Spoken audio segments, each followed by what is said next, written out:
Good afternoon all of you. நம்ம இந்த video எது ரிலேட்டடானா எல்லாருமே மோஸ்ட் வெயிட்டட் ஜாயிண்ட் ரெக்ரூட்மெண்ட் டிஎன்யூஎஸ்ஆர்பியோடைய ஜாயிண்ட் ரெக்ரூட்மெண்ட்டுடைய கேஸ் தொடர்பான வீடியோ இது. ஆக்சுவலாக இது வந்து ஒரு அக்டோபர் மாதத்துலேருந்து ரன் ஆகக்கூடிய ஒரு கேஸு. ஸோ இவங்களுடைய ப்ரேயர்ஸ் என்ன அப்படின்னு பார்த்தீங்கன்னா, நிறைய பேர் நிறைய ப்ரேயர்ஸ் வெவ்வேறு விதமாக ப்ரேயர்ஸ் கேட்டிருந்தாங்க. ஒரு சிலர் முதல்ல போட்ட ரிசல்ட்டை கேன்சல் பண்ணிவிட்டு எனக்கு அதில் வேலை தாங்க அப்படின்னு ஒருத்தர் கேட்டிருந்தாங்க.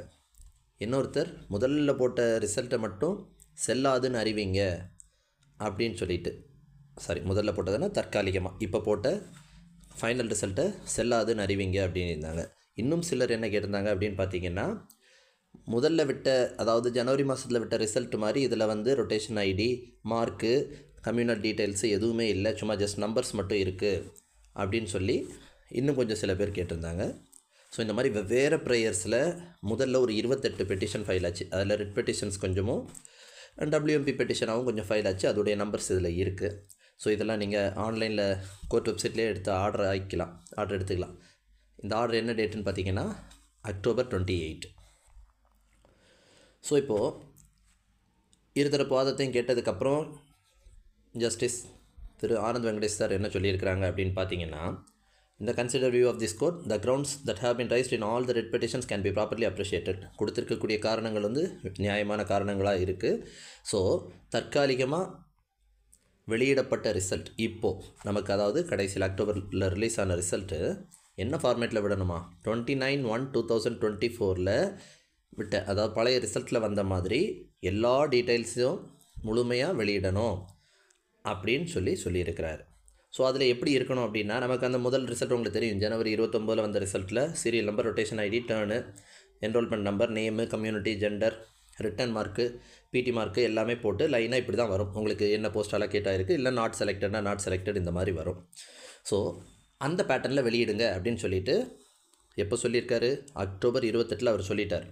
ஸோ அபோவ் லிஸ்ட் எப்படி இருக்கணுமா, ஸோ ரிட்டன் டு ஃபிசிக்கல் 1:5 எடுத்துருக்கணும், இன்டர்வியூ 1:2 எடுத்துருக்கணும் அப்படின்னு சொல்லியிருக்கார்.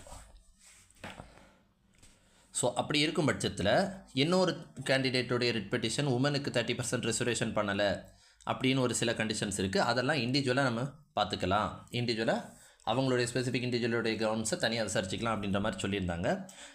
ஸோ இந்த கேஸை என்ன பண்ண போகிறேன் அப்படின்னு பார்த்தீங்கன்னா 18/11/2024 மாற்றி போட போகிறேன். அது வரைக்கும் இந்த ப்ரொவிஷ்னல் செலெக்ஷன் லிஸ்ட் வந்து ஃபைனலைஸ் பண்ணக்கூடாது. அதாவது 28/10/2024 போட்ட ஆர்டரில் 18/11/2024 வரை இந்த கேஸ் அடுத்த வாய்தா வர்றது வரைக்கும், அதாவது நவம்பர் 18 வாய்தா வர்றது வரைக்கும் என்ன பண்ணணுமா, இப்போ போட்டிருக்கிற ஃபைனல் ரிசல்ட்டை ஃபைனலைஸ் பண்ணக்கூடாது அப்படின்னு சொல்லியிருக்கிறாங்க. சரியா? ஸோ அப்போ இது நமக்கு ஆனந்த் வெங்கடேஷ் சார் போட்ட ஜட்ஜ்மெண்ட்டு. ஸோ இந்த மீன் டைம் என்ன ஆகுது, இப்போ இந்த மீன் டைம் என்ன ஆகுது அப்படின்னு பார்த்தீங்கன்னா, நமக்கு ஜஸ்டிஸ் வந்து, அதாவது இந்த கேஸை நம்ம யூஎஸ்ஆர்பி கேஸை விசாரிக்கக்கூடிய ஜஸ்டிஸ் வந்து மாறுறாங்க. பவானி சுப்பராயன் அவங்க ஜஸ்டிஸாக நியமிக்கப்படுறாங்க அந்த 18/11/2024 அன்றைக்கி வாய்தாவில். ஸோ அந்த வாய்தாவில் என்ன நடக்குது அப்படின்னு பார்த்தீங்கன்னா, இப்போது பாதிக்கப்பட்டவங்க ஒரு கேஸ் போடுறாங்க அப்படின்னா அதை எதிர்த்து அரசு தரப்பு வந்து ஒரு கவுண்டர் அஃபிடவிட் ஃபைல் பண்ணணும். அதாவது டிஎன்யூஎஸ்ஆர்பியும் நம்ம இப்போ ரெஸ்பாண்டன்ட் 2 பேரை சேர்த்துருக்குறாங்க. ஒன்று செக்ரட்டரி டு கவர்மெண்ட்டும் இன்னொருத்தங்க யூஎஸ்ஆர்பியும். இந்த தரப்பில் கவுண்டர் அஃபிடவிட் ஃபைல் பண்ணணும். 18/11/2024 அன்னைக்கு கவுண்டர் ஃபைல் பண்ணப்படலை. ஸோ கவுண்டர் அஃபிடவிட் அப்போ ஃபைல் பண்ணலை அப்படின்னும் போது அந்த கேஸை ஃபர்தராக ஆர்கியூ பண்ண மாட்டாங்க. ஏன்னா எதிர்தரப்பு வழக்கத்தை நான் சொல்லாமல் இந்த கோர்ட்டில் ஆர்குமெண்ட் நடக்காது. இது கோர்ட் ஃபார்மாலிட்டி. அப்போது இந்த 18/11 ஆகலை அப்படின்னும் போது 18/11 எந்த ஒரு விசேஷமும் நடந்திருக்காது. அடுத்த வாய்தா வந்து 9/12 வாய்தா போடுறாங்க. அது எல்லாருக்குமே தெரிஞ்ச விஷயந்தான். ஸோ இந்த மீன் டைம் கவுண்டர் ஃபைல் பண்ணாங்களா பண்ணலையா, கவுண்டர் அஃபிடவிட் அப்படின்னா நமக்கு இந்த சைடில் டிஸ்பிளே போயிட்டுருக்குன்னு நினைக்கிறேன். ஸோ 29/11 அதாவது நவம்பர் 29 அரசு தரப்புலேருந்து கவுண்டர் அஃபிடவிட் ஃபைல் பண்ணுறாங்க. கவுண்டர் அஃபிடவிட் ஃபைல் பண்ணும்போது உங்களுக்கு எல்லாருக்குமே தெரிஞ்சது தான், இந்த ரொட்டேஷன் ஐடி, மார்க் இதெல்லாம் வெளியிடணுமா அப்படின்னா, சமீபத்தில் நமக்கு இந்த கேஸோடைய ரிலேட்டட் கேஸ் நம்ம சிவில் ஜட்ஜ் கேஸ் உங்களுக்கு நீங்கள் எல்லாம் வாட்ச் பண்ணியிருப்பீங்க. அதில் சுப்ரீம் கோர்ட் வரைக்கும் போயிட்டு வரும்போது என்ன பண்ணியிருந்தாங்கன்னா, வெறும் நம்பர்ஸ் மட்டும் தான் ரிலீஸ் ஆகிருந்தது. இப்போ ஈவன் எக்ஸாம்பிள் நம்ம டிஎன்பிஎஸ்சி ரிசல்ட்ஸ் நேற்று வந்திருக்குது, குரூப் 2 ரிசல்ட்ஸ் வந்திருக்கு. அதுலேயுமே வெறும் ரெஜிஸ்டர் நம்பர் மட்டும்தான் இருக்கும். ஸோ அது எந்த அளவுக்கு சரி அப்படின்றது தெரியாது. மேபி ஆனால் இதெல்லாம் கோட் பண்ணுவாங்க, கவுண்டர் அஃபிடவிட்டில் கோட் பண்ணியிருக்கலாம். இந்த மாதிரி எந்த ஒரு டிபார்ட்மெண்ட்லையும் நம்ம இது பண்ணலை. இந்த டிஎன்பிஎஸ்சி ஜட்மெண்ட்டை பேஸ் பண்ணி தான் எங்களுக்கு இது பண்ணியிருக்காங்க. அந்த மாதிரிலாம் சம்திங் அவங்க ஏதாவது சொல்லியிருப்பாங்க. பட் அந்த கவுண்டர் அஃபிடவிட் என்னன்னு நமக்கு தெரியாது. அடுத்த ஹியரிங் வரும்போது அந்த கவுண்டரை பேஸ் பண்ணி ஆர்குமெண்ட்ஸ் வரும்போது தான் நமக்கு தெரியும். இது 29/11 நவம்பர் 29/11 கவுண்டர் அஃபிடவிட் ஃபைல் பண்ணாங்கன்றது ஒரு ஸ்டேஜ். இந்த மீன் டைம் இன்னும் சில பெட்டிஷன்ஸ் இருந்தது எல்லாத்தையும் ஒன்றா சேர்த்து பேட்ச் கேஸ் ஆகிட்டாங்க. இது பல சேனலில் இதெல்லாம் சொல்லியிருப்பாங்க, இத்தனை பேர் கேஸ் போட்டிருக்கிறாங்க. ஆனால் வெவ்வேறு ரிட் நம்பர்ஸ் WMP நம்பர்ஸ் ஆகி இருக்குது. ஸோ 9/12 ஒரு வாய்தா வந்திருக்கு. இந்த 9/12 ஒரு வாய்தா வரும்போதும் அன்னைக்கு அவங்க ஜஸ்டிஸ் அன்னைக்கு அப்பியர் வரல. அவங்க ஜஸ்டிஸ் அப்பியர் ஆகலை அப்படின்னும் போது இந்த கோர்ட் ஃபார்மாலிட்டிஸில் என்ன ஆகும்னா, இந்த கேஸுக்கு அடுத்த டேட்டு தரமாட்டாங்க. இந்த பெட்டிஷனர்ஸுடைய அட்வொகேட்ஸ் தான் அப்பியர் ஆகி அடுத்த நாட்களில் அப்பியர் ஆகி எங்கள் கேஸை எடுக்கணும், அர்ஜென்ட் கேஸை ஏதாவது எடுத்து ஒரு டேட்டு கேட்பாங்க. அப்போ அவங்க ஒரு date okay 4 weeks time 6 weeks times அப்படிம்பாங்க. ஸோ இந்த மாதிரி ஒரு ஃபார்மாலிட்டிஸ் வரும்.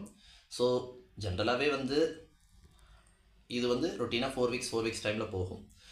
ஸோ 9/12 அவங்க வரல அப்படின்னும்போது அந்த ஸ்டே இருக்கா இல்லையா, இந்த ரிசல்ட்டை ஃபைனலைஸ் பண்ணக்கூடாதுன்னு சொன்ன ஸ்டே இருக்கா இல்லையா அப்படின்றது ஊர்ஜிதமாக தெரியல. ஏன்னா 9/12 அவங்க அப்பியர் ஆகலை அப்படின்னதுமே அந்த ஸ்டே இல்லை அப்படின்றத தான் எடுத்துக்கணும். ஏன்னா அந்த லைன் எப்படி இருக்குது அப்படின்னு பார்த்தீங்கன்னா, அன்டில் இத்தனாம் தேதி வரைக்கும் தான் இந்த ஃபைனல் லிஸ்ட்டை ஃபைனலைஸ் பண்ணக்கூடாது, ப்ரொவிஷனல் லிஸ்ட்டுன்னு சொல்லியிருந்தாங்க. அப்போ 9ஆம் தேதி அவங்க அப்பியர் ஆகலை அப்படின்னும் போது அந்த ஸ்டே எக்ஸ்டெண்ட் ஆகலை அப்படின்றதுக்கு ஒரு விடை இல்லை. அப்போ என்ன பண்ணுறாங்க, அன்னைக்கு 9ஆம் தேதியே ட்ரைனிங் ஆஃப் ட்ரைனர்ஸ்னு ஒரு ட்ரைனிங் ஸ்டார்ட் பண்ணிடுறாங்க. TOT ட்ரைனிங், அதாவது TNPA தமிழ்நாடு போலீஸ் அகாடமியில் எஸ்ஐக்கு ட்ரைனிங் தரக்கூடிய அவுட்டோர் ஸ்டாஃபுக்கான ட்ரைனிங் வேலைகளெல்லாம், ட்ரைனிங் தரக்கூடியவங்களுக்கான ட்ரைனிங் வேலைகளெல்லாம் அன்னைக்கே மெமோ சைன் ஆகி வருது. அது நம்ம ப்ரீவியஸ் வீடியோவில் போட்டிருப்போம். 9ஆம் தேதி 9ஆம் தேதியே அது சைன் ஆகிருக்கும், நீங்கள் பார்த்தீங்கன்னா தெரியும். ஸோ அப்போ அவங்களுக்கு 16ஆம் தேதியிலேருந்து 30ஆம் தேதி வரை TOT ட்ரைனிங் நடக்குது. அதுக்கான வேலைகள் அங்கே நடக்குது அப்படின்றது எல்லாருக்கும் தெரிஞ்சது தான். ஸோ இதில் எந்த ஒரு மாற்றமும் இல்லை. அப்போ இப்படியாப்பட்ட சூழலில் இந்த கேஸ் எது மேலே இம்பேக்டை உண்டாக்குன்றது உங்களுக்கு கேள்வியாக இருக்கும். அடுத்த நோட்டிஃபிகேஷனை இம்பேக்ட் பண்ணுமா, இல்லை இந்த ட்ரைனிங் போகிறத இம்பேக்ட் பண்ணுமா? இந்த கேஸ் அடுத்த நோட்டிஃபிகேஷன் மேலே எந்த ஒரு தாக்கத்தையும் கொண்டு வராது. இந்த கேஸ் இப்போ இருக்கிற பேட்ச் உள்ள ட்ரைனிங் போகிறது மேலே தான் இம்பேக்டை கொண்டு வருமே தவிர, அடுத்த நோட்டிஃபிகேஷன் போடுறதுக்கும் USRB போர்டுக்கும் இந்த கேஸுக்கும் சம்மந்தம் கிடையாது. ஏன்னா நோட்டிஃபிகேஷன் போடக்கூடாதுன்னு எந்த ஒரு இடத்துலையும் ஸ்டேயை பற்றி சொல்லலை, முதல் விஷயம். ஸோ இந்த பேட்ச் ட்ரைனிங் போகிறதுல முன்ன பின்ன ஆகுமே தவிர மற்றபடி வேறு எந்த ஒரு விஷயமும் இதில் இல்லை. இது ஒரு சைடு இருக்கட்டும். ஸோ நோட்டிஃபிகேஷன் வருமா வராதான்னு நிறைய பேர் கேட்குறீங்க. இப்போவும் நம்ம வெப்சைட்டில் என்னென்னு தான் போயிட்டுருக்கு, TNUSRB வெப்சைட்டில் 2024 ஜாயின்ட் ரெக்ரூட்மெண்ட் இருக்குன்னு தான் போயிட்டுருக்கு. 4 வருஷத்துக்கு முன்னாடி ஆனுவல் கேலண்டர் எலெக்ஷன் முடிஞ்சு ரிலீஸ் பண்ணும்போது நீங்கள் பார்த்தீங்கன்னா 2024 ஒரு SI செலெக்ஷன் இருந்தது. 25ல் SI கிடையாது, ஒரு PC மட்டும்தான் இருந்தது. ஸோ இது கேலண்டர்லேயும் இப்படி தான் இருக்குது அப்படின்றது உங்களுக்கு எல்லாருக்கும் தெரியும். ஸோ இது நமக்கு 2024 முடிகிறதுக்கு டிசம்பர் 31ஆம் தேதி வரை டைம் இருக்குது. ஸோ அதுவரை நம்ம வெயிட் பண்ணி இருந்து தான் பார்க்கணும். வரலாம், SI நோட்டிஃபிகேஷன் வரலாம். வேக்கன்சி உடனே 1300 வருமா அப்படின்னு கேட்டிங்கன்னா நீங்கள் RTIயில் கேட்டு பாருங்கள். டைரக்ட் SI வேக்கன்சிஸ் எத்தனை இருக்குன்னு RTIயில் கேட்டு பாருங்கள். 1342 வராது. இவங்க சொல்கிற மாதிரி 1300 SI எடுக்கலாம் அப்படின்னா, சமீபத்தில் நடந்த சட்டம் ஒழுங்கு மீட்டிங்கில் மாண்புமிகு முதலமைச்சர் 10,000 கான்ஸ்டபிள் எடுக்கலான்றதை பற்றி பேசியிருந்தாங்களே தவிர, இந்த 1000 SI எடுக்கலாம் அப்படின்றத பற்றி எந்த ஒரு இடத்துலையும் பேசலை. அந்த 8 பேப்பருடைய கட்டிங்லேயும் அப்படி ஒரு லைன் எதுவுமே இல்லை. ஸோ அப்போ உங்களுக்கே தெரிஞ்சிருக்கும் SIயில் இந்த சப்ளேட் ஆகிட்டு இருக்கக்கூடிய வேக்கன்சி எந்த அளவுக்கு உண்மை அப்படின்றது என்னால் சொல்ல முடியலை.